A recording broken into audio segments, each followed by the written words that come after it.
있죠? 지금 이제 노트의 첫 페이지, 그림 노트의 첫 페이지를 보셔요. 나와 있죠? 자, 지금부터 그걸 보는 거예요. 자, 법률 요건 있죠. 우리가 이제 이 법률 요건을 다 쓰려면 아까 그 그림에다 옆에다 쓰려면 너무 기니까 따로따로 해놨단 말이죠. 이제 보는 요령 알겠죠? 이 법률 요건이란 게 뭐냐? 법률 행위하고 법률의 규정하고 두 가지로 이루어져 있어요. 법률 요건이라는 것은 그럼 봐. 우리 아까 이 법률 요건이 원인이라고 그랬죠. 원인의 반대가 뭐예요? 결과죠. 결과를 뭐라고 얘기해요? 법률 효과라고 그랬죠. 그래서 그럼 시험에 이러면 이게 우리 이미 문제풀이 할 때 1시간 우리 1시간 문제풀이 해놨거든요. 그걸 보시면 되는데 시험에 뭐라고 나오냐? 법률 요건이 아닌 것은 이렇게 나와. 항상 문제는 비교 문제로 나온다고. 그러니까 무조건 있잖아요. 강의를 아무리 잘 들어도 책을 아무리 많이 봐도 필요 없는 거라고. 왜? 무엇을 묻는지를 알아야 되는 거잖아요. 그래서 여기 보시면 법률 요건이 아닌 것은 원인이 아닌 건 이 말이죠. 뭘 묻는 거예요? 결과. 법률 효과를 물어. 법률 효과는 뭐죠? 무슨 청구권이에요. 대금, 지급 청구권, 등기 청구권. 이게 항상 정답이에요. 그런데 이 원인에는 두 가지가 있다 이 말이죠. 알겠죠? 하나는 법률행위, 하나는 법률의 규정. 그래 법률 규정은 법정이라고 그래요. 법정. 여기 두 가지만 여기만 딱 노랗게 해놨죠? 법정 이렇게. 그러면 이 두 가지를 묶어서 법률 요건이라고 그래요. 그럼 시험에 또 뭐라고 나올 수 있다? 법률 행위에 의한 법률 요건이 아닌 것. 뭘 묻는 것이다? 법률의 규정을 묻는 거예요. 이해되셨죠? 그러니까 여러분요, 내가 지금 자꾸 얘기하는 게 잔소리처럼 들릴 수 있는데 기본서를 보면은 이런 그림이 나타나 있지 않고 글을 그냥 편면적으로 써놨기 때문에 이걸 깨우치려면 여러분요 공부를 5년에서 10년 해야 돼요. 그런데 지금 그림으로 다 그려놨잖아요. 그러니까 여러분들이 책을 볼 때도 항상 그림을 먼저 보고 이거 무엇을 지금 의미하고 있는지를 알면서 봐야 된단 말이죠. 그럼 여기서 또 한 가지, 자 다시 한 번에 처음에 오신 분들 해서 여기 남자가 있고요 여자가 있어. 시험은 항상 뭐라고 나온다? 시험은 이렇게 나와. 남자가 아닌 것은 뭘 물어요? 간단해. 남자가 아닌 걸 여자라고 하는 거예요. 여자가 아닌 걸 뭐라고 한다? 남자라고 하는 거예요. 여러분 되게 단순해 보이죠? 다음 시간에 질문하면 금방 또 나온단 말이죠. 이런 법률행위는 뭐예요? 법률행위는 뭐가 아닌 거? 법률행위는 법률의 규정이 아닌 거라니까요. 이 그림만 보고 얘기하라고. 요건이죠. 당연히 요건인데 법률의 규정은 뭐예요? 법률행위가 아닌 거라니까요. 이 두 가지를 묶어서 뭐라고 한다? 법률 요건이라고 한다 이 말이죠. 그러니까 남자는 뭐다? 여기만 보면 여자가 아닌 거, 여자는 남자가 아닌 거죠. 그런데 사람은 남자는 사람이다, 남자는 사람이다. 맞아 틀려? 이거 틀리다 몇 번 얘기했죠. 사람은 남자 그러면 안 돼. 왜? 사람 속에는 남자만 있는 것이 아니라 이 두 개를 묶어서 사람이라고 한다니까. 이 두 가지를 묶어서 법률 요건이라고 한다니까요. 그러니까 법률 요건은 법률 행위와 법률의 규정을 뜻한다 이렇게 얘기하지. 만약에 법률 요건은 법률 행위다 그러면 큰일 난다고. 법률 요건은 법률 행위만 이야기하는 것이 아니잖아요. 두 개를 묶어서 얘기하는 거잖아요. 그러니까 얘기를 할 때 자유분방하게 하면 안 돼. 공부는 몇 번 얘기했죠? 정확하게 하는 것이지 열심히 하는 게 아니라고요. 그러니까 여기 뭐냐? 법률 요건은 법률 행위와 법률의 규정을 포함한다 이 말이죠. 사람은 남자와 여자를 포함한다. 그런데 거꾸로요. 여자는 사람이다. 맞아 틀려? 여자는 사람이죠? 맞죠? 그러니까 법률 행위는 법률 요건이다. 맞아. 법률의 규정은 법률 요건이다. 맞아. 그런데 법률 요건은 법률 행위다 그러면 안 돼. 법률 요건은 법률 행위하고 뭐하고로 포함한다? 법률의 규정을 포함한다. 이해되셨나요 지금요? 어떻게 있는 방법 알았죠 지금? 그래서 여러분요 시험에 나올 때는 어떻게 나온다? 법률 행위에 의한 법률 요건이 아닌 것. 뭘 물어? 법률의 규정. 이 두 가지를 묶고 뭐라고 한다? 법률 요건. 법률 요건이 아닌 것. 뭘 물어? 전체 법률 요건이 아닌 것. 뭘 물어? 원인이 아닌 것. 결과. 뭐다? 법률 효과를 묻는 것이다 이런 말이죠. 이해되셨나요? 자 보시면 이제 그럼 법률행위란 건 뭐냐? 법률행위는 봐봐요. 법률행위는 법률 규정이 아니죠. 법률행위는 반드시 뭐가 있어야 돼? 의사표시가 있어야 돼. 자 그럼 의사표시가 뭐냐? 봐요. 배꼽이죠? 가슴이에요 가슴. 입이요 입. 저는 그림을 전혀 못 그려요. 알겠죠? 그래서 뭐 이해하세요? 그림 자체를 아예 못 그려요. 그래서 제가 그림 그린 사람 옆에는 안 가요. 왜? 사람이 전혀 달리 보이기 때문에요. 이거 뭐냐? 이걸 동기라고 그래. 동기. 이유. 가슴을 뭐라 한다? 의사를 결정하죠. 내가 어떻게 할 것인가 의사를 결정을 해. 학원에 가끔 오면은 매번 학원에 와가지고 문의만 하는 분이 있단 말이죠. 그럼 그 사람은 의사결정을 아주 잘하는 거죠. 의사결정. 중요한 것은요, 표시죠. 표시에 대해서 뭘 해야 돼요? 책임을 져야 되죠. 책임, 이렇게요. 그래서 의사표시라고 하는 거예요. 이 두 개를 묶어서. 그러니까 내가 뭘 해야 되겠다, 마음의 결정이 중요한 것이 아니고 그 결정을 밖으로 드러내야지. 그걸 의사표시라고 하는 거잖아요. 그 다음에 배꼽 있는 걸 말한다, 동기라고 그래. 이유. 여러분 여기 학원에 오신 이유들이 다 계시죠? 그래서 보면은 남편이 따오라게 했어요. 부모님이 물려준다 해가지고요, 뭐 이런 이유들이 있잖아요. 그것을 동기라고 하는 거예요. 그러한 동기가 있으면 뭐예요? 내가 무엇을 해야 되겠다고 마음의 결정을 해야 되잖아요. 그 결정한 것을 밖으로 드러내야 되잖아요. 그것을 의사표시라고 하죠. 그래서 의사표시, 이렇게. 이 의사표시의 수와 방향에 따라서 의사표시가 한 개이냐 두 개이냐 두 개 이상이냐. 한 개면 단독, 두 개면 계약, 두 개 이상이면 합동행위라고 얘기하는 거예요. 자, 그럼 봐, 이제 여기서 자, 이제 그냥 가지 말고 법률 요건이죠. 법률 요건은 법률행위와 법률의 규정을 포함하죠. 자, 법률행위는 모두 몇 가지가 있어? 세 가지. 하나는 뭐? 단독, 계약, 합동행위. 그래서 아까 내가 법률행위의 목적이란 것이 뭐다? 법률행위는 뭐라고 했죠? 계약이다. 그래서 계약의 목적 이렇게 얘기했죠. 왜 그러냐 봐봐요. 법률행위는 단독, 계약, 합동행위를 묶어서 법률행위라고 하잖아요. 그럼 여기 계약은 뭐다? 계약은 법률행위다 이 말이죠. 그래서 법률행위의 목적, 계약의 목적. 법률행위 속에는 뭐가 들어있다? 계약이죠. 그런데 사실은 이 두 가지는 그렇게 중요하지 않아요. 거의 모든 해석을 뭘로 한다? 계약으로 하거든요. 그러니까 그냥 법률행위는 계약이다 이렇게 얘기해도 무방해요. 무방. 그런데 법률행위는 모두 몇 가지가 들어있다? 세 가지. 단독, 계약, 합동행위. 그러면 단독과 계약과 합동행위를 어떻게 구별하느냐? 의사표시, 말이 몇 개냐? 아까 우리 말했죠. 여러분 청약과 승낙 그럼 모두 몇 명이죠? 두 사람이죠. 그러니까 두 개니까 계약이라고 하는 거예요. 의사표시가 두 개면 무조건 다 계약이야. 보죠. 택시 운전기사 손님 몇 명이요? 그러니까 그걸 운송계약이라고 해요. 돈을 빌려주는 사람, 돈을 빌리는 사람 몇 명이요? 두 명. 소비대차 계약이라고 하는 거예요. 내가요, 내 일 좀 처리해달라고 부탁을 해요. 한 사람. 처리를 부탁받고 일을 처리한 대리인 있죠? 몇 명? 두 명. 그래서 위임 계약이라고 하는 거예요.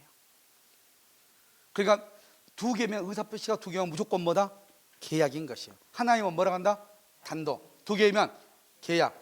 두 개 이상이면 합동행위. 그래서 단독과 계약과 합동행위를 묶어서 뭐라고 한다? 법률행위. 자, 그럼 항상 시험은 비교 문제가 나온다고 그랬죠? 그러면 여기서 합동행위는 중요하지 않아요. 그럼 뭐가 중요하다? 단독과 계약이죠? 그래서 시험은 단독과 계약을 비교하는 문제가 꼭 나와. 알겠죠? 그래서 다음 중에서 단독행위가 아닌 것은 뭘 묻는 거다? 계약. 다음 중에서 계약이 아닌 것은 뭘 묻는다? 단독행위. 왜냐하면 합동행위는 그닥 중요하지 않아. 그 다음에 단독행위도 상대방이 있는 것이 있고 상대방이 없는 것이 있어. 상대방이 있는 것과 상대방이 없는 거. 단독행위, 상대방이 있는 것과 없는 거. 그러면 상대방이 있는 것은 뭐가 있냐? 예를 들어서 뭐 우리가 추인이나 이런 것들이 있고요. 좀 이따 나오니까 안 써도 돼. 상대방이 없는 것은요, 유언이나 유증 같은 것이 있어. 이렇게 있단 말이죠. 그래서 상대방이 있는 것과 없는 것이 있다 이렇게. 그럼 시험에 뭐라고 나와요? 작년 우리 시험에 나왔죠? 32회 때. 다음 중에서 상대방 있는 단독행위가 아닌 것. 이 두 가지가 비교되죠. 상대방 있는 것이 아닌 것. 뭘 묻는 거예요? 없는 것을 묻는 거죠. 그래서 시험에 재단법인 설립행위가 정답이었단 말이에요. 5번에. 알겠죠? 그러니까 있는 것이 아닌 것, 그럼 없는 걸 묻는 것이고, 단독행위가 아닌 것, 계약을 묻는 것이고, 법률행위가 아닌 것, 법률의 규정을 묻는 것이고, 요건이 아닌 것, 효과를 묻는 것이고. 여러분 이해되셨나요? 알겠죠? 이 그림을 잘 봐야 된다 이 말이죠. 그 다음에 합동행위라는 것은 뭐냐? 사단법인. 사단은 사람의 단체를 사단이라고 그래. 그 다음에 여기요, 상대방 없는 단독행위 뭐냐? 재단법인이 있고, 재단법인 설립은 재산의 단체, 재산이 모여 있는 것. 가장 대표적인 게 뭐라 그랬죠? 미술관이죠. 미술관에 가면 뭐가 붙어 있어요? 벽에다 그림 붙어 있죠. 그림은 다 뭐예요? 돈이죠. 돈은 뭐다? 재산이죠. 그래서 미술관을 재단법인이라고 하는 거예요. 돈이 모여 있잖아요. 재산이 모여 있잖아요. 우리가요, 사단법이죠. 축구협회는 축구를 좋아하는 사람들이 모여 있는 거죠. 사람들이 모여 있죠. 그래서 사단법인 대한축구협회라고 하는 거예요. 간단히 얘기하면 이해되셨죠? 그러면 사단법인은 뭐예요? 축구를 좋아하는 여러 사람들이 모여 있잖아요. 그럼 봐봐, 우리가 축구를 좋아하는 사람들이 이렇게 한 사람 한 사람 이렇게 모여들죠. 어떻게요? 안으로 이렇게 모여들죠. 안으로. 밖으로 튕겨져 나가는 걸 뭐라고 한다? 원심력이라고 하죠. 안으로 모여드는 것을 뭐라고 한다? 구심력이라고 얘기하는 거죠. 구심력. 그 다음에 각자 한 표씩을 가지고 모여들어 그걸 평행적이라고 얘기하는 거예요. 그래서 구심력, 구심력이고 평행적이다. 그런데 계약은 뭐냐? 계약은 두 개죠. 두 개가 서로 대립해. 이게 중요해. 여기는요, 구심력과 평행적으로 서로가 모여든단 말이죠. 그런데 계약은 서로가 어떻게 하는 것이다? 대립해. 두 개가. 1억에 살래? 너무 비싼데? 1,000만 원만 깎아줘? 이렇게. 알겠죠? 야, 웬 1,000만 원 깎아줘? 300만 원 깎아줄게? 이렇게. 200 더 깎아줘? 알았어? 이렇게.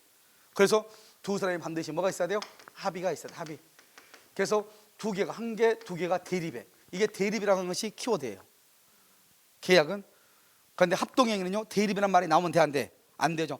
우리가 협회가 서로 대립하면 싸우죠. 서로가 어떻게 모여들어야죠. 알겠죠? 서로가. 그래서 가장 대표적인 게 합동행위가 뭐냐? 사단법인 설명이 되어 있지만 선거. 우리 좀 이따 대통령 선거하죠? 지금 보면 국민의힘인가 뭐 거기는 지금요, 이합집산이죠. 지금 난리가 났죠. 서로가 서로를 헐뜯고요. 그러니까 그러면 돼, 안 돼? 그럼 이제 표가 안 모이죠. 그러니까 어떻게 해요? 지금 지지율이 계속 이탈하고 있죠? 왜? 우리는 지지율이라고 하는 것은 뭐죠? 한쪽으로 표를 모아주는 거잖아요. 이걸 합동행위라고 하는 거예요. 그런데 거기는 지금 서로 헐뜯고 싸우고 있죠? 그러니까 나머지 이탈한 것은 날아가 버리죠. 나는 여기에 모이기 싫다는 거죠. 이해됐나요? 그것을 뭐라 한다? 합동행위라고. 대표적인 게 선거예요. 우리 민법상으로는 대표적인 게 뭐다? 사단법인 설립행위다. 이런 말이죠. 아시겠죠?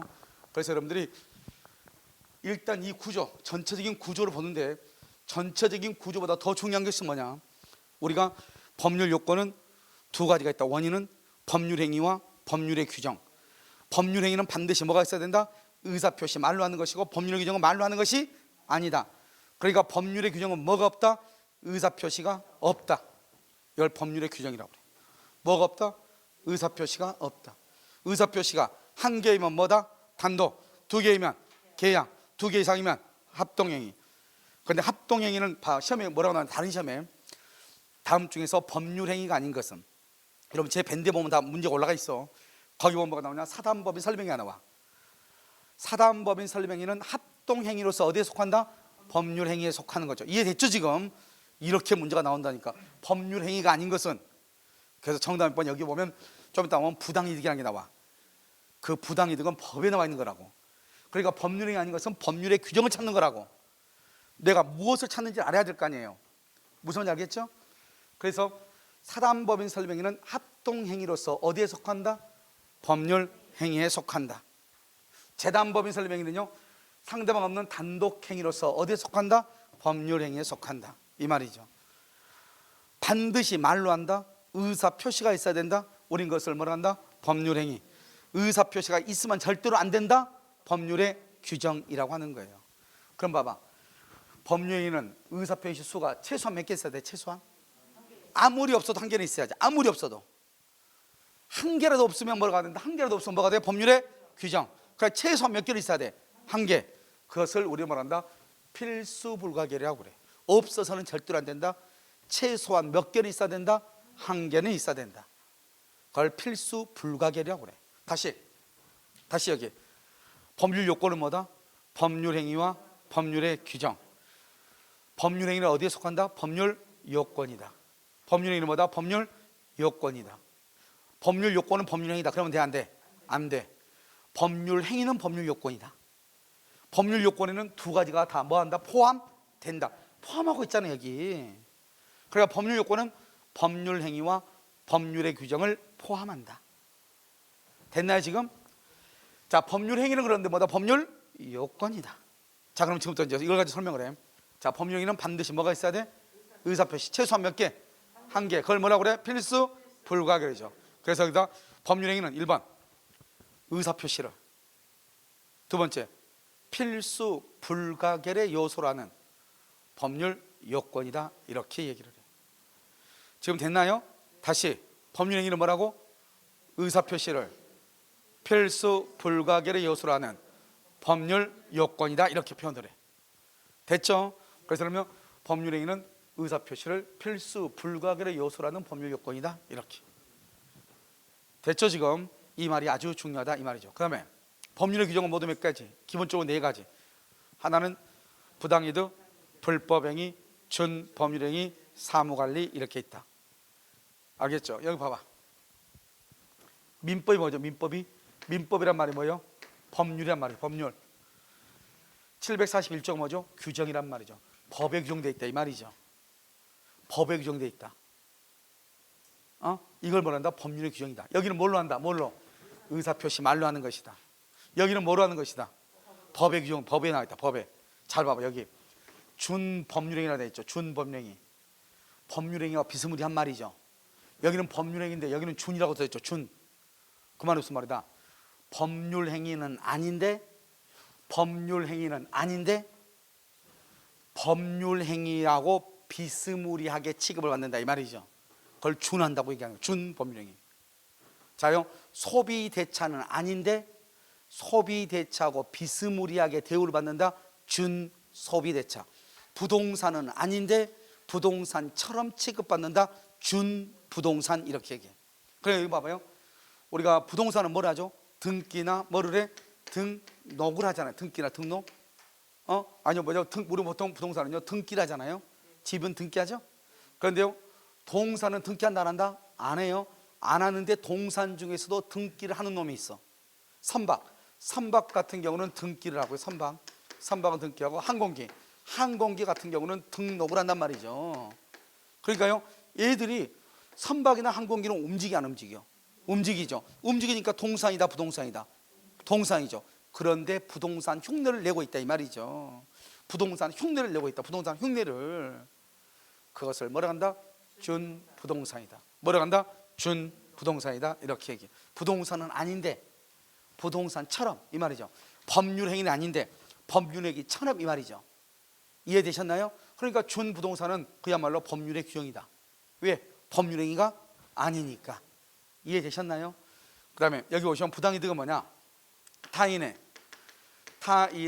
재산이나 노무로부터 자기는 이익을 얻고 상대방한테는 손해를 끼치는 것.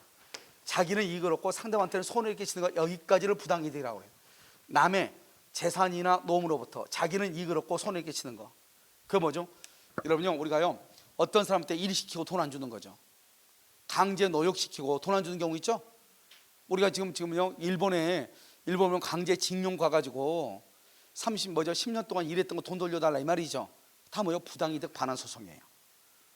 왜 니네들 나 일 시키고 그때 돈 안 줬어? 왜? 나의 노동력으로 너는 일본 너희는 미쯔비시 이익을 얻고 나는 손해를 입었다. 당신들은 나로 인해서 이익을 얻었다. 부당이득이라고 하는 거예요. 이것이 어디에 나와 있다? 741조에 나와 있어. 그런데 이 말이 타인의 재산이나 노무로부터 자기는 이익을 얻고 상대방한테는 손해 끼치죠. 이 말을 부당이득이라고 그래. 이 부당이득을 뭐라고 한다? 이것을 원인이라고 그래. 그럼 원인이 있으면 뭐가 있다? 결과가 있죠. 이 원인에 대한 이건 원인이고 요건이죠. 결과는 뭐라고 한다? 법률 효과죠. 법률 효과. 법률 효과는 뭐다? 이득을 반환해야 돼. 이득을 반환해야 된다. 이렇게 돼 있어. 법에 이득을 반환. 그러니까요 원인하고 결과가 다 법에 규정되어 있다 이 말이죠. 원인하고 결과가. 그 결과가 뭐죠? 법률 효과죠. 법률 효과가 법에 규정되어 있다 이 말이죠. 그것을 법률의 규정이라고 얘기하는 거예요. 법률 효과가 어디에 규정되어 있다? 법에 다 나와 있어. 법에 다 나와 있어. 그래서 여기까지를 원인이고 여기를 결과라고 한다 이런 말이죠. 그 다음에 준법률행위는 법률행위는 아닌데 법률행위에 준한다고 그랬죠. 그럼 불법행위는 대충 들어봤죠 말을. 그 다음에 좀 이따 설명할 거예요. 나중에 설명할 거니까 어차피요. 여기요 사무관리라고 하는 것은 뭐냐? 사무관리는 법률상 의무는 없어요. 내가 반드시 그 사람을 위해서 일을 도와줄 의무는 없다고. 예를 옆집이 있잖아요. 옆집이 외국에 여행 갔대. 우리는 못 갔는데 그 옆집 여행 간 것 때문에 와이프하고 싸웠단 말이에요. 우리는 못 간다고. 그런데 옆집에요 너무 추워가지고 때마침이요 수도 파이프가 터져가지고 막 물이 막 하늘을 향해서 솟고 있는 거예요. 그럼 어떻게 하죠? 옆에서 박수 쳐야죠. 알겠죠? 그 집은 여행 갔는데 물은 수도 파이프 터져서 물 새니까.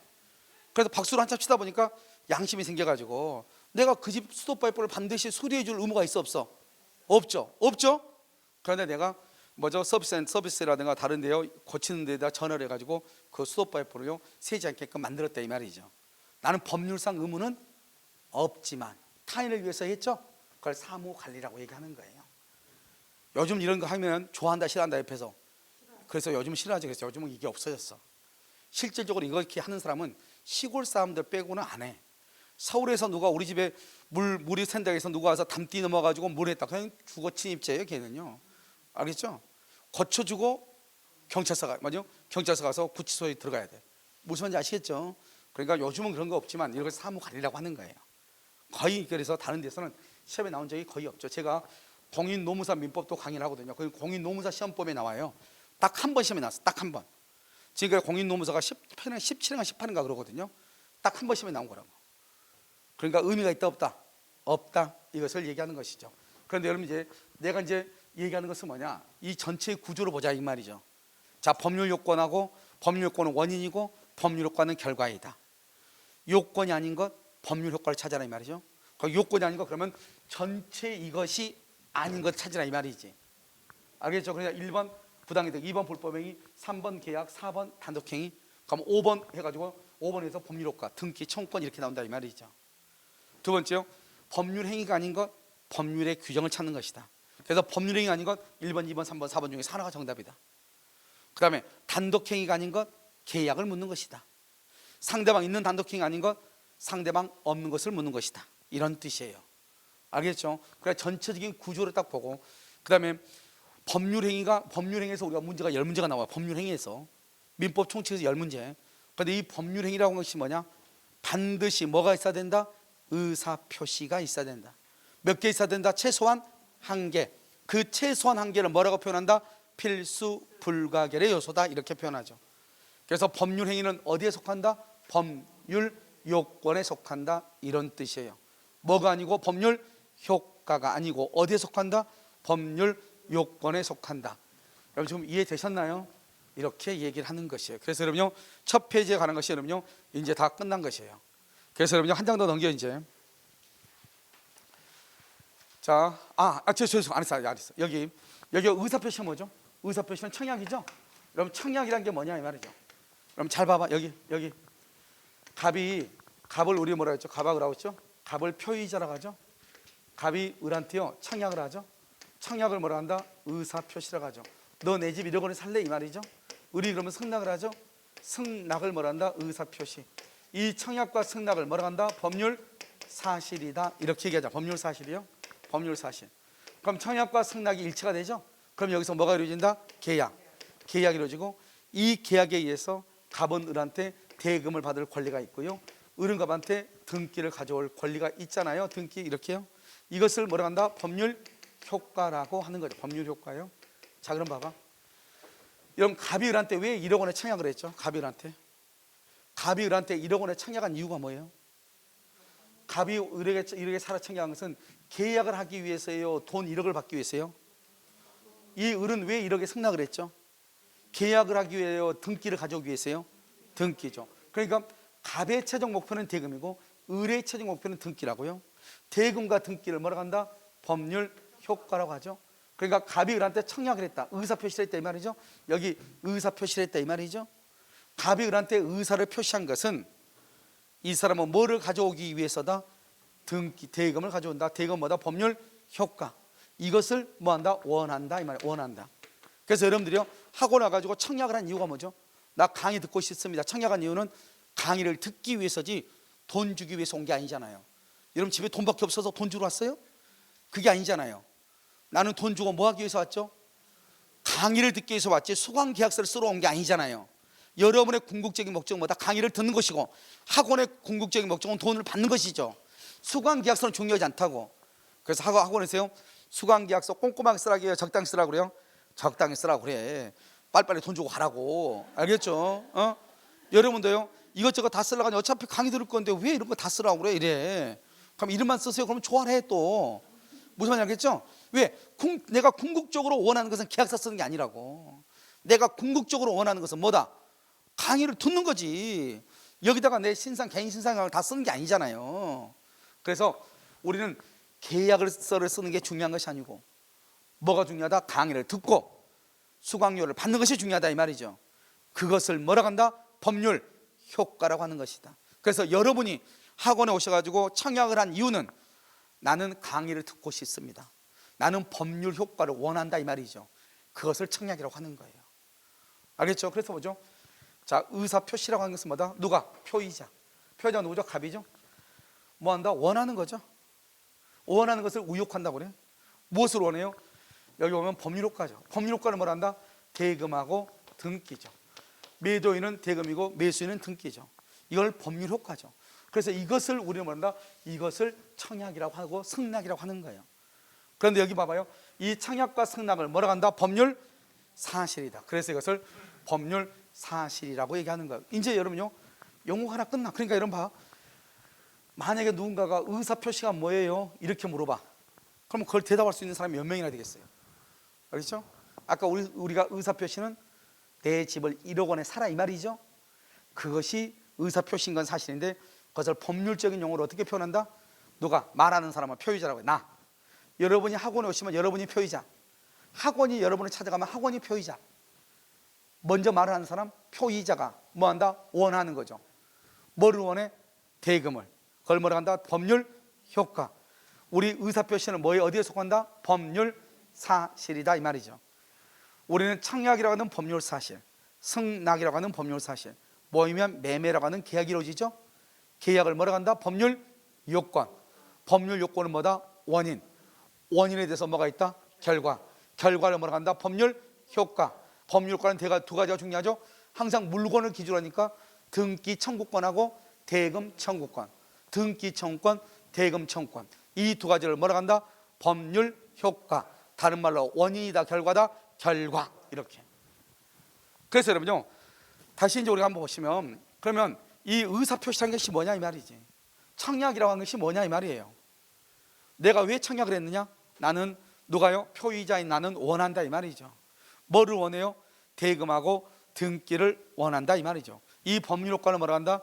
대금 등기. 이것을 전체 이것을 뭐라 한다? 의사표시죠. 의사표시는 어디에 속한다? 법률 사실에 속한다 이 말이죠. 그래서 뭐다? 의사표시는 법률 사실이다. 됐죠? 아까 우리에서 청약은 의사표시, 승낙은 의사표시. 이것은 뭐다? 법률 사실. 이렇게 얘기했잖아요. 그럼 가운데를 딱 떼면 똑같은 말이죠.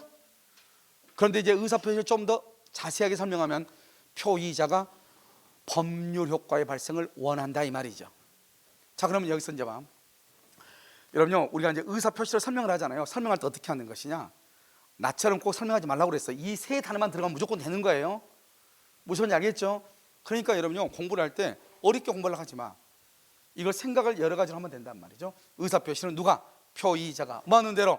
원하는 대로. 뭐를 원해? 법률 효과. 그러니까요, 표의자가 법률 효과를 원한다. 표의자가 법률 효과를 의욕한다. 표의자가 원하는 대로 법률 효과가 나온다. 표의자가 의욕하는 대로 법률 효과가 나온다. 그런데 걔는 뭐라 한다? 법률 사실이라고 한다. 야, 의사표시가 뭐야? 의사표시가 뭐야? 법률 사실이. 그 말도 맞는 말이고. 의사표시가 뭐야? 아, 내가 원하는 대로 나오는 거잖아. 그 말도 맞고.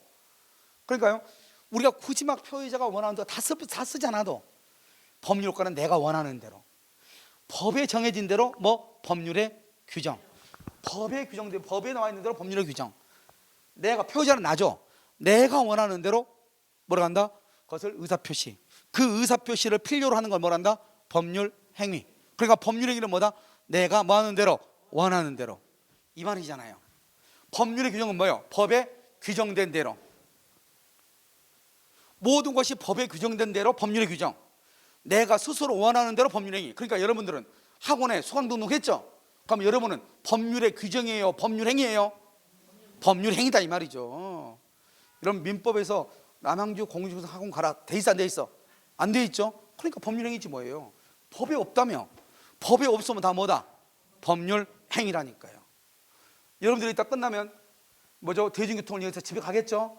여러분이 스스로 원해서 가는 거예요? 법에서 지정했어요? 여러분이 스스로 원했죠? 그래서 여러분 뭐를 한다? 법률 행위를 한다. 강의 끝나면 또 밥 먹으러 가야 되겠죠?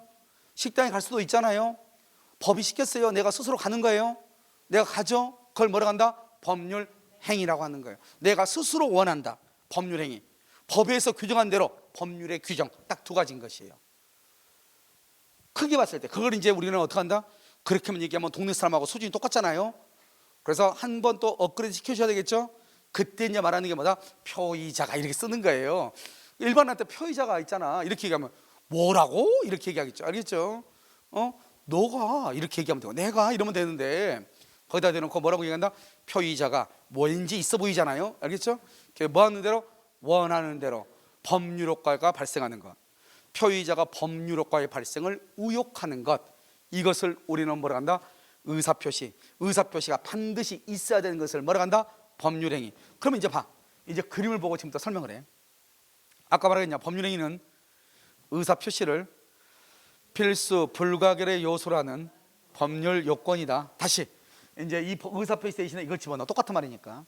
자, 법률행위는 표의자가 원하는 대로 법률 효과를 발생시키는 것으로서 의사표시를 필수 불가결의 요소라는 법률 요건이다. 책이 아마 그렇게 나와 있을 거예요. 알겠죠? 그렇게 읽으면 되는 거예요. 복잡하게 읽으려고 하지 말고. 근데 여러분들이 만약에 처음부터 책을 보면 그건 무슨 말인지 모른다고. 그림을 보라고.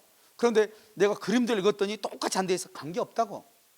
거기에 무슨 말이 들어가면 된다고. 표의자가 원하고 뭐를? 법률 효과를 스스로 원하면 법률 행위 의사표시이고, 표의자가 원하지도 않았는데 법률 효과가 나오면 뭐라고? 법률의 규정이고. 이것만 알면 되는 거예요.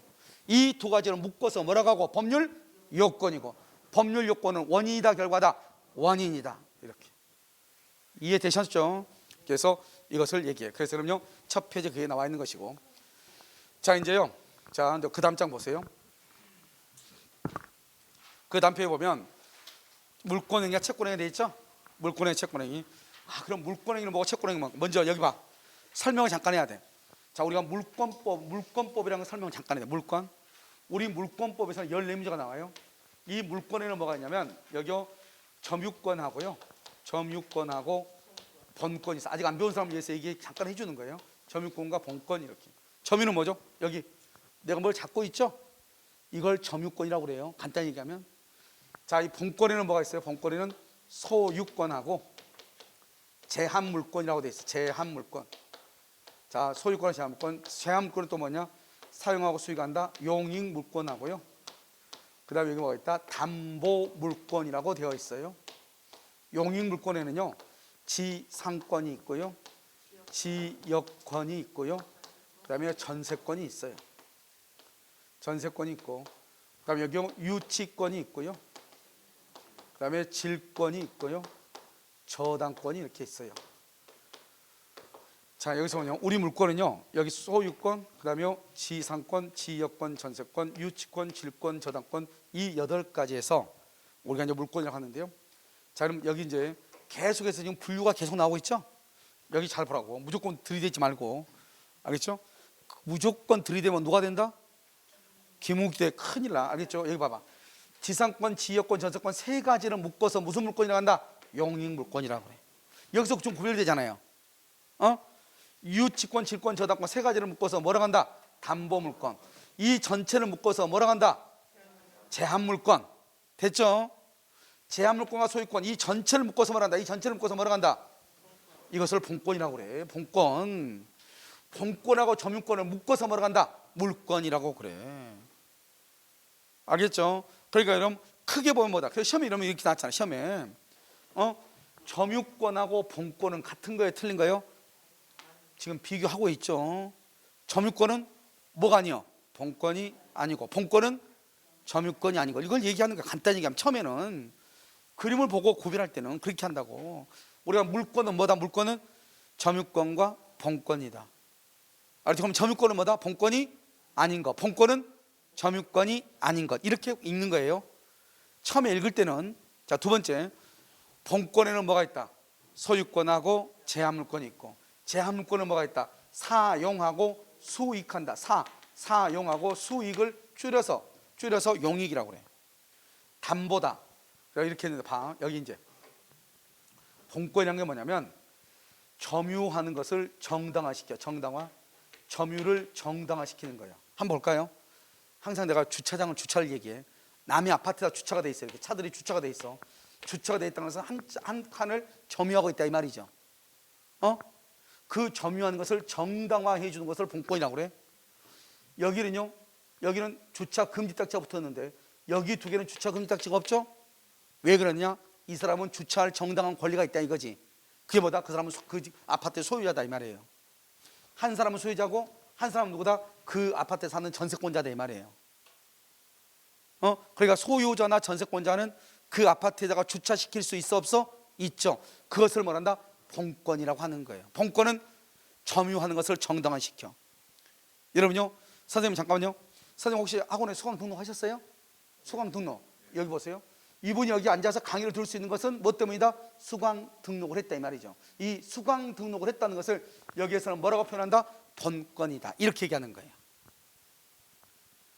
알겠죠? 그런데 이 점유를 정당화시키는 것에는 이렇게 여러 가지가 있다 이 말이죠. 소유권이 있을 수도 있고 또 뭐가 있을 수 있고 전세권이 있을 수도 있고 이런 뜻이에요. 본권에는. 그런데 여기서 보면 제한이라고 되어 있죠. 제한. 무엇을 제한하냐? 소유권을 제한한다 이 말이죠. 한번 볼까요? 이 사람이요 2층짜리 집이 있어요. 그럼 이 사람 1층 2층은 다 쓸 거 아니에요. 1층 2층을. 근데 만약에 1층을요 을한테 전세를 줬어. 전세를 줬어. 여기 전세권 쭉 가면 제한물권이죠. 전세를 주면 어떻게 돼요? 이 사람은 1, 2층을 다 쓰는 거예요? 2층만 쓰는 거예요? 2층만. 그러니까 소유권이 어떻게 했어요? 커졌어요? 줄어들었어요? 그것을 제한되어 있다 이 말이죠. 뭐 때문에 제한되어 있다? 전세 때문에. 그래서 전세권이 소유권을 뭘 한다? 제한한다 이렇게 얘기하는 거예요. 그걸 제한물권이라고 그래요. 이렇게 제한은 소유권을 제한하는 것은 두 가지가 있다. 소유권자의 사용하고 수익을 제한하는 것이 있고 담보라는 것은 처분한다. 돈 안 갚으면 경미한다 이 말이죠. 소유권자의 처분을 제한하는 것 두 가지가 있다 이 말이죠. 하나는 사용하고 수익하는 걸 제한하는 것이 있고 처분하는 것을 제한할 수 있다 이 말이죠. 한번 볼까요? 갑에 토지가 이렇게 있어요. 그런데 을이라는 사람이 여기다 건물을 짓고 싶어. 남의 땅에다 건물 지을 수 없잖아요. 그럼 남의 땅에다 건물 지으려면 어떻게 해야 돼요? 이 을이 갑한테 부탁해서 갑의 땅에다가 지상권을 설정을 해야 돼. 지는 뭐냐? 땅 지자죠. 땅 위에, 윗상자 땅 위에, 남의 땅 위를 쓰는 걸 지상권이라고 그래. 남의 땅 위에다가 건물을 짓는 거 그걸 지상권이라고 한다고. 남의 땅 위에다가 나무를 심는 거 나무 그걸 지상권이라고 얘기하는 거예요. 그러니까 지상권이 있으면 어떻게 돼요? 갑은 그러면 이 땅을 쓸 수가 있어요 없어요? 갑은 쓸 수가 없죠. 자기 땅인데 사용은 못해. 사용을 누가 하는 거죠? 지상권자. 그래서 사용하는 것을 제한받는다 이 말이죠. 그걸 제한물권이라고 그래. 그래서 여기 전세권은 알죠? 그 다음에 지역권은 뭐냐? 지역권은 뭐냐면 이런 것이죠. 내가요 이렇게 길이 있잖아. 길이 있는데 땅이 이렇게 돼 있는 거예요. 이건 갑의 땅이고 이건 을의 땅인 거예요. 여러분요 이 갑의 땅은요 들어갈 수 있어 없어? 없죠. 어떤 사람들은요 이쪽으로 이렇게 가면 안 되나? 여기는 늑대가 살고 악어가 살고 호랑이가 살아. 알겠죠? 길 없다고. 내 말 지금 이해됐죠? 그러니까 이 사람이 들어갈 수 있는 길은 을의 길을 땅을 통해서 들어갈 수밖에 없다 이 말이죠. 그렇지 않으면 이 을이 만약에 노해버리면 이 사람이 이 땅을 사용할 수가 있어요 없어요? 없죠. 이 갑이 이 땅 전부를 사용하기 위해서 남의 땅을 이용하는 거야. 이용. 남의 땅을 한다 이용을 해. 그것을 뭐란다? 지역권이라고 얘기하는 거예요. 야 을한테 이걸 갑이 요구해. 요역지라고 해. 이 사람은 승역지라고 해. 을한테 요구를 해. 야 이 땅에다 길을 걸어 다닐 수 있도록 통행지역권 걸어 다닐 수 있도록 길 좀 내주면 안 돼? 이렇게. 그래야지 내 땅을 사용할 것 같은데 이렇게. 내 땅을 사용하기 위해서 남의 땅을 이용하는 것을 지역권이라고 그래. 아시겠죠? 그 다음에 유치권은 뭐죠? 유치권은 물건을 수리했는데 수리비를 안 줘. 여러분들이 핸드폰을요 AS센터에 맡겼어. 수리비가 3만 원 나왔어. 3만 원 안 주면 핸드폰 준다 안 준다? 안 줘. 아무리 급해도 안 줘. 지금 당장 전화 통화할까요? 안 줘. 알겠죠? 그것을 돈 받을 때까지, 비용을 받을 때까지 그것을 유치권이라고 얘기하는 거예요. 그 다음에 질권은 여러분요 돈이 궁하니까 라이트를 갔단 말이죠. 클럽을 갔단 말이죠. 그래도 돈이 없어요. 그럼 어떻게 하면 돼요? 간단해. 목걸이 풀고 반지 빼면 되는 거예요. 그래서 목걸이 풀고 반지 빼서 전당포에 가서 맡기고 돈을 빌리죠. 그것을 질권을 설정했다고 얘기하는 거예요. 그래서 전당포를 뭐라 한다? 질권이다. 이렇게 이해하시면 돼. 여러분 저당은요, 여러분 아파트 살 때 돈 없으니까 은행에도 돈 빌리죠. 그때 우리 그냥 저당 잡았다 얘기해. 그냥 그 정도만. 그래서 여러분요, 지상권, 지역권, 전세권, 유치권, 질권, 저당권, 이 6가지를 무슨 물권이라 한다? 제한 물권이고, 무엇을 제한하는, 무엇을 제한한다? 소유권을 제한하는 것이다. 그래서 소유권과 제한 물권을 묶어서 무슨 물권이라 한다? 본권이다. 이렇게 얘기를 해. 자, 그럼 이제부터 우리가 물권이라고 하는 것은 뭐냐? 점유권을 빼고, 물권이라는 것은 소유권하고 제한 물권을 물권이다. 이해됐죠? 그래서 소유권을 이전하거나 제한 물권을 설정하는 것을 물권행위다. 이렇게 얘기해. 그래서 물권행위. 자, 그러면 한번 보죠. 여기. 자, 그럼요, 그 다음 페이지 이제 봐. 강의 노트. 그 다음 페이지 봤어요? 자, 그 다음 페이지 보시면 그림 나와 있죠? 메뉴에. 자요, 갑이 을하고 계약을 하죠. 그래서 청약과 승낙을 하죠. 의사 표시. 이것을 법률 사실이다. 아까 기억나죠? 그러면 청약과 승낙에서 갑이 표의자, 을이 상대방이고요. 청약과 승낙에서 매매라고 하는 계약이 이루어지죠. 그래서 이 계약을 법률 요건 원인이라고 얘기하는 것이죠. 그래서 이렇게 계약을 하죠. 계약을 하고 그 다음에 뭘 한다? 중도금 주고, 그 다음에 뭐를 해요? 잔금을 주고, 그 다음에 또 뭘 한다? 여기가 등기를 하게 되죠. 이렇게 순서로 간단 말이죠. 그래서 순서를 지금 얘기해. 계약을 하고, 그걸 법률 요건 원인이죠. 중도금을 주고, 잔금을 주고, 그 다음에 등기하죠. 그러면 등기하게 되면 소유자가 바뀌잖아요. 그러고 나서 물건이 하자가 생길 수 있죠. 하자가. 그럼 담보 책임을 묻는 거죠. 이런 과정을 걷는단 말이죠. 그럼 여기 봐봐. 우리가 계약을 하면서 뭘 한다? 계약을 하면서 보통 계약금을 주죠. 계약하면서 계약금을 줘요. 그 계약하면서 계약금 주게 되는 것을 뭘 한다? 이것을 채권행위라고 그래요. 여러분 다 지금 채권은 뭐다? 권리라는 말이죠. 그럼 권리는 채권만 있어요? 의무도 있어요? 의무도 있죠. 그럼 권리가 있으면 뭐도 있다? 의무도 있다 이 말이죠. 그런데 그 의무를 이행하지 않죠. 의무를 이행하지 않으면 뭐라 한다? 그것을 채무 불이행이라고 하죠. 이것을 채권행위는 뭐가 채권이다? 여기 줄 거 봐. 증여, 매매, 교환, 임대차. 증여, 매매, 교환, 임대차. 이것을 우리는 뭐죠? 계약이야. 계약. 증여 계약, 매매 계약, 교환 계약, 임대차 계약. 이것을 채권행위라고 그래. 그리고 여기 봐봐. 여기 계약을 채권행위라고 한다고. 그런데 우리가 시험에 다 할 필요 없이 이 4가지만 하면 돼. 증여, 매매, 교환, 임대차. 증여, 매매, 교환, 임대차. 이것을 뭐란다? 채권행위다. 이렇게 채권. 여기 이것은 뭐다? 봐봐. 여기 봐봐. 아까 우리 청약과 승낙에서 계약을 하죠. 계약을 하면 채권이라고 하는 권리만 있어요? 갑원들한테 등기를 해줄 뭐가 생겨? 의무가 있고, 대금을 받을 뭐가 있어? 권리. 우리는 권리와 의무 중에서 무엇을 좋아한다고 그랬죠? 권리죠. 그럼 여기 채권이라고 쓴 거예요. 한데 채권의 반대편에 항상 뭐가 숨어 있어? 의무. 그래서 이걸 의무 부담행위라고 하는 거예요. 그러니까 채권행위나 의무 부담행위는 같은 말이에요. 채권이란 말은 권리라는 말이죠. 권리의 반대는 항상 뭐가 있다고? 의무가 있다고 했잖아요. 그러니까 채권행위는 채권만 있는 게 아니고 채권, 채무를 줄여서 채권이라고 하는 거잖아요. 여러분 봐. 아까 무슨 말인지 첫 시간에 얘기했잖아요. 채권, 채무를 묶어서 뭐란다? 권리, 의무를 묶어서 뭐라 한다? 권리라고 하고, 그것을 무슨 관계다? 법률 관계고, 무슨 관계하고 비교된다? 인간 관계가 비교된다. 이렇게 얘기했잖아요. 그래서 여기서 채권 행위라고 하는 것은 결국은 채권의 반대편에는 뭐가 숨어 있다? 의무. 그래서 그것을 의무 부담이라고 그래요. 그러니까 매매 계약을 하게 되면은 봐봐. 계약을 하게 되면 갑원들한테 등기해줄 의무가 있으면서 동시에 대금을 받을 뭐가 생겨? 권리가 있잖아요. 그러니까 계약을 하게 되면 권리와 의무가 발생한다. 이런 뜻이에요. 이것을 뭐라고 표현한다? 고상하게 채권행위다. 우리가 민법 총칙에서는 채권을 뭐라고 한다? 권리다. 채권법에서는 뭐다? 채권이다. 똑같은 말이라니까. 그래서 의무 부담이다. 다른 말로 채무 부담이다. 똑같은 말이라니까. 그러니까 의무를 이행하지 않았다. 다른 말로 채무를 이행하지 않았다 이 말이죠. 알겠죠? 그럼 채무 불이행이 되는 거죠. 그래서 우리나라는요, 타인 소유물에 대해서도 계약은 유효예요, 무효예요? 유효이고, 이행의 문제를 남긴다고 되어 있죠. 자, 이걸 잠깐 설명을 해야 돼. 그래야지 여러분들이 처분행위를 이해하니까. 봐봐. 여기 지금 설명을 해. 여기 이거 뭐냐면 갑하고 을하고 계약을 하죠. 갑원들한테 등기를 해줄 뭐가 생기고 의무, 대금을 받을 뭐가 생기고 권리가 있잖아요. 이 사람은요, 등기를 받을 뭐가 있고 권리, 대금을 지급할 뭐가 있고 의무, 이렇게 있잖아요. 그러니까 여러분 계약을 계약은 권리와 의무가 있는 거예요. 이 민법 총칙에서는 권리 의무로 가는데 이것을 채권법에서는 뭐라고 한다? 채권, 채무 똑같은 말이잖아요. 그래서 계약을 했더니 계약을 했더니 뭐가 있다? 여기가 매매계약, 증여계약 이런 계약을 했더니 채권행위라고 하는 것이고 권리죠. 채권의 반대는 뭐죠? 의무죠. 의무 부담행위라고 얘기하는 것이고. 여러분 의무가 있으면 어떻게 해야 돼요? 등기를 해줄 의무가 있으면 등기 해줘야 돼, 안 해줘야 돼? 해줘야 되죠. 그래서 이 행위에 문제가 있다 이렇게 얘기해요.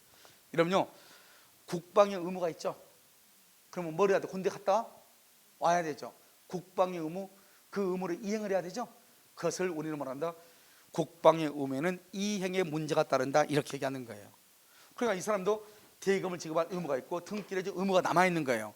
아직 남아있단 말이죠. 그러면 왜 우리나라는 타인 소유물에 대해서 계약이 유효인가? 남의 물건에 대해서. 여러분들이 지금 여기 이렇게요 학원에 나오셔가지고 열심히 공부하고 있는데 여러분의 아파트를 다른 동기생이 계약을 해버릴 수 있다니까요. 학원에서 계약은 배웠는데 궁금해 죽겠어. 계약을 어떻게 하는지. 오늘 보니까 여러분이 학원에 나와 있네. 집에 몰래 가서 여러분의 집을 계약할 수도 있다니까요. 알겠죠? 여기 봐봐. 이게 갑의 집이죠. 그러면 을이요 이것을 병하고 계약을 하죠. 을하고 병하고. 을이 남의 집을 계약한다니까 타인 소유물에 대해서 뭐 할 수 있냐? 계약은 누구나 할 수 있죠. 계약은 중요한 것은 뭐를 해줘야 돼요? 등기. 이 등기를 처분행위라고 그래. 이 처분행위는 누가 해야 돼요? 등기를 해줄 수 있는 사람이 해야죠. 그럼 어떻게 해야 돼요? 을이요 갑한테 이 집 사가지고 등기해주면 되잖아요. 그러니까 우리는 남의 물건에 대해서 계약을 해도 관계없는 거예요. 왜? 그 집 사가지고 등기해주면 되는 거잖아요. 언제 문제가 되죠? 갑이 안 판대 갑자기 마음 바뀌어가지고. 그럼 나도 등기를 해줄 수 없잖아요. 그럼 누가 지금 제일 열받아? 병이죠. 병은 쌍칼 들고 누굴 쫓아가? 을을 쫓아가죠. 그래서 병이 을한테 너 책임을 져라. 이것을 담보 책임이라고 얘기하는 거예요. 그러니까 우리는 타인 소유물에 대해서도 계약을 체결할 수 있는 거예요. 단지 이행을 해야 되는데 이행을 못하게 되면 책임을 지면 되는 거예요.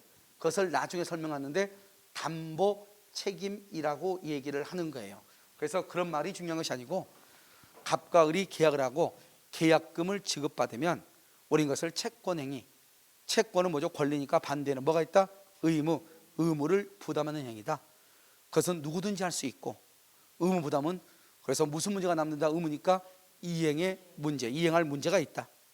그럼 뭐가 채권행위냐? 계약이다. 계약에는 대표적인 건 네 가지를 암기하자. 첫 번째보다 증여, 계약, 매매, 계약, 교환, 계약, 임대차, 계약. 증여, 매매, 교환, 임대차 이것을 뭐란다? 계약. 다른 말로 무슨 행위? 채권행위. 무슨 행위? 의무 부담행위. 무슨 문제가 남아? 이행의 문제가 남는다. 이렇게 얘기하는 거예요. 이게 문제 하나 나온다니까. 됐죠? 자, 지금 우리가 지금 어디를 했죠? 지금요? 지금 우리가 채권행위를 지금 봤죠? 자, 채권을 봤으니까 자, 그 다음에 보죠. 자, 물건이고요. 물건은 권리의 객체라고 하고요. 법률행위의 목적물이라고 하고요. 자, 고용계약 봐봐. 여기 봐봐. 목적하고 여기 목적물하고 이렇게 나왔죠. 아, 이게 지금 무슨 말일까? 우리가요 목적이란 말하고 목적물인다. 목적물은 항상 물은 뭐라고 그랬죠? 물건이라고 그랬죠? 우리는 매매계약하죠. 매매계약하면 물건이 있잖아요. 그런데 오늘 고용계약은 누가 고용되죠? 사람이 고용되죠? 사람은 물건이 아니다? 아니죠. 그래서 목적물은 없는 거예요. 그런데 우리가 고용을 당하면 어떻게 하죠? 임금 받아야 돼, 안 받아야 돼? 받아야 되죠. 임금 받고 회사는 뭐를 제공받아야 돼? 노동력을 제공받죠. 그러니까 이 임금하고 노동력을 뭐란다? 우리가 근로자가 원하는 게 돈이죠. 회사가 원하는 건 노동력이잖아요. 이것을 목적이라고 얘기하는 거죠. 그래서 고용계약을 뭐라고 한다? 목적이라고 얘기하는 거예요. 목적. 다시요. 갑과 을이 청약과 승낙에서 계약을 하죠. 계약을 법률 요건이라고 하죠. 그럼 법률 요건. 그런데 이 계약에 의해서 계약금을 지급하죠. 그러면 계약금을 지급하게 되면은 여기에서 채권행위죠. 채권의 반대편은 뭐가 있다? 의무죠. 의무 부담행위죠. 의무를 부담하는 것은 누구든지 할 수 있다. 그 말은 타인 소유물에 대해서도 의무를 부담할 수 있다, 없다? 있다. 그 계약은 유효이다, 무효이다? 유효이다. 그래서 우리가 의무를 부담하면 그것을 이행을 할 문제가 생기죠. 그래서 이행에 문제를 남긴다 이렇게 얘기하고요. 그 다음에 우리는 항상 계약을 하면 누가 채권자고 누가 채무자를 어떻게 구분한다? 물건을 기준으로 판단하는데 물건을 뭐란다? 목적물이라고 하죠. 우리는 보통 목적을 뭐다? 법률 효과라고 하죠. 그 법률 효과를 목적이라고 하는데 법률 효과가 있으면 대부분 다 목적인 물이 있단 말이죠. 그런데 유일하게 법률 효과, 즉 목적은 있는데 목적물이 없는 경우가 하나가 있다. 그럼 무슨 계약이라 한다? 고용계약이다. 고용계약은 사람과 물건이 아니기 때문에 뭐가 없다? 목적물이 없는 것이다. 이거 하나만 알면 돼. 중요한 것은 아니지만. 아시죠? 그래서 여러분 이건 뭘 얘기하냐? 무엇이 목적이고 무엇이 목적물인가 하는 것을 지금 구별하기 위해서 하는 것이란 말이죠. 자, 그 다음에요. 여기 이제 보죠. 계약이죠. 자, 우리가 이제 봐봐. 그림에서 여러분요. 자, 강의 노트 보면 맨 끝에 우리가 맨 끝에 계약을 봤죠. 이번에는 뭘 보는 것이냐? 중도금, 잔금, 등기 이것을 본다 이 말이죠. 보시면 중도금, 잔금, 그다음에 등기하고 그다음에 뭐란다? 여기 하자 발생한다 이렇게 있죠. 이제 우리가 어디를 봤냐? 계약을 봤죠. 계약을 하는 것을 뭐라 한다? 채권행위라고 그랬죠. 계약을 하면서 계약금을 주면 채권행위, 다른 말로 의무 부담행위라고 했잖아요. 그다음에 중도금을 주죠. 이 중도금을 뭐라 한다? 일부 이행이라고 그래요. 여기서 이행이에요. 이행. 중도금을 일부를 이행했다. 그러니까 중도금 날짜에 중도금을 주지 않으면 이행을 하지 않았다 이 말이죠. 그래서 채무 불이행이라고 그래요. 불이행. 그래서 이행을 만약에 하지 않는다, 그럼 이것을 뭐라 한다? 채무 불이행. 그래서 채무 불이행이 있을 때 세 가지. 계약 해제와 그다음에 원상 회복 의무와 그다음에 손해 배상 청구권이 발생하는 거예요. 그러니까 우리가 봐봐요. 채무 불이행이 너무너무 중요한데 이 채무 불이행이라는 것은 계약금 주고 계약할 때 나오는 것이 아니고 언제다? 이행 단계에서 나온다. 됐죠? 그다음에 이제 잔금을 주죠. 여러분 잔금을 주면서 등기 서류를 주는 거예요. 등기를 해주는 거예요. 잔금 받으면서 등기 서류를 주는 거예요. 등기 서류. 알겠죠? 등기를 주는 게 아니고 등기 서류를 주는 거라고. 그래서 이 등기 서류를 준다는 것은 무슨 말이죠? 이제 이 집 누구 것이다? 너 거다. 우리가 등기 서류는 등기 권리증 줬다 이 말이죠. 이 아파트 이제 너 거야 이 말이죠. 잔금 받았으니 이건 너 거야. 너 살아 이 말이죠. 그것을 뭐란다?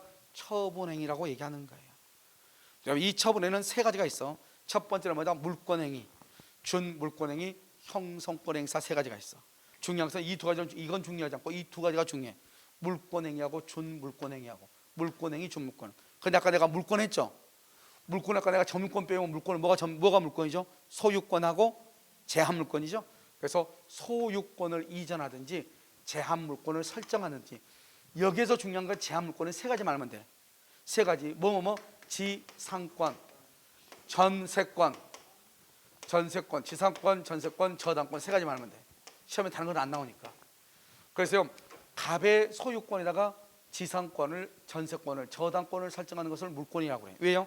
소유권이 물권이고 여기 지상권, 전세권, 저당권도 물권이죠. 그래서 물권행위라고 얘기해요. 자, 준물권행위는요. 봐봐. 준이라는 말은 뭐예요? 물권은 아니지만, 물권행위는 아니지만 물권행위처럼 취급한다 이 말이죠. 항상 준이란 말은 그런 말이라고 그랬죠. 이건 뭐냐? 가장 대표적인 거 채권양도. 이거 암기해. 채권양도 이렇게. 채권양도. 그다음에 지식재산권. 지식재산권은 예전에는 무채재산권이라고 했거든요. 그래서 좀 용어가 정리가 됐어. 뭐로? 지식재산권 이렇게. 지식재산권 이렇게. 다 똑같아. 그래서 채권양도 우리 시험에 두 번 나왔어. 그래서 채권양도는 처분행위에 속한다. 왜요? 채권양도로 보면 어디에 속한다? 처분행위. 그다음에 소유권, 형사권 나누고. 그래서 처분행위는 무슨 문제? 이행의 문제를 남기지 않는다. 자, 그다음에 처분 권한이 없으면 무효이다. 자, 지금부터 이 두 가지 설명을 해. 자, 여러분요. 여기 보면 항상 여기 보시면 우리가 채권행위 아까 했었네. 채권행위. 그럼 채권행위는 무슨 행위라고 그랬죠? 의무 부담행위라고 그랬죠. 의무 부담행위.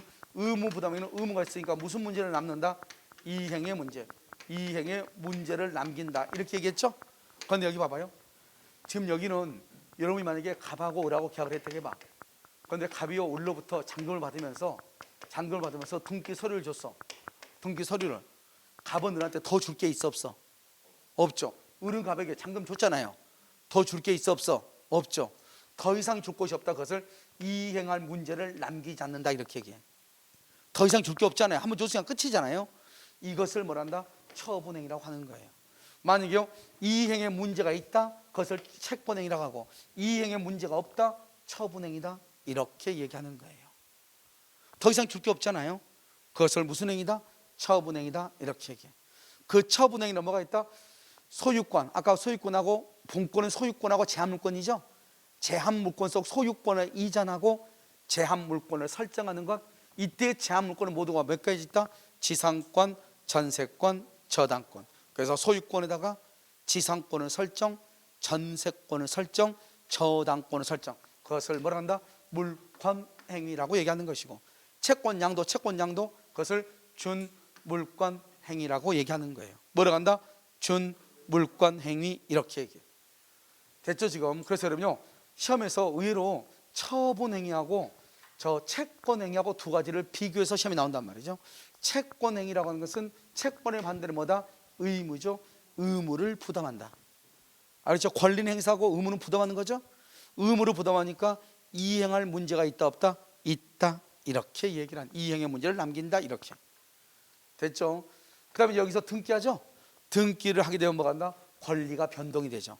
소유자가 갑에서 누구로 바뀐다?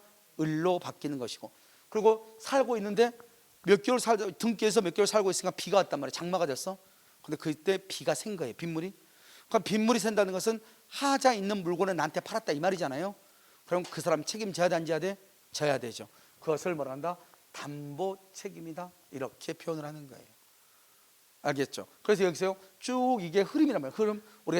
우리가 계약을 체결해 나가는 과정이란 말이죠. 그래서 여러분 중요한 것은 여기 채권행위 잠깐 했었잖아요. 채권행위는 의무를 부담하는 것이고, 무슨 문제가 남아있고? 이행의 문제가 남아있는 것이고, 그다음에 물권행위는요, 소유권을 이전하고 제한물권을 설정하는 게 물권이잖아요.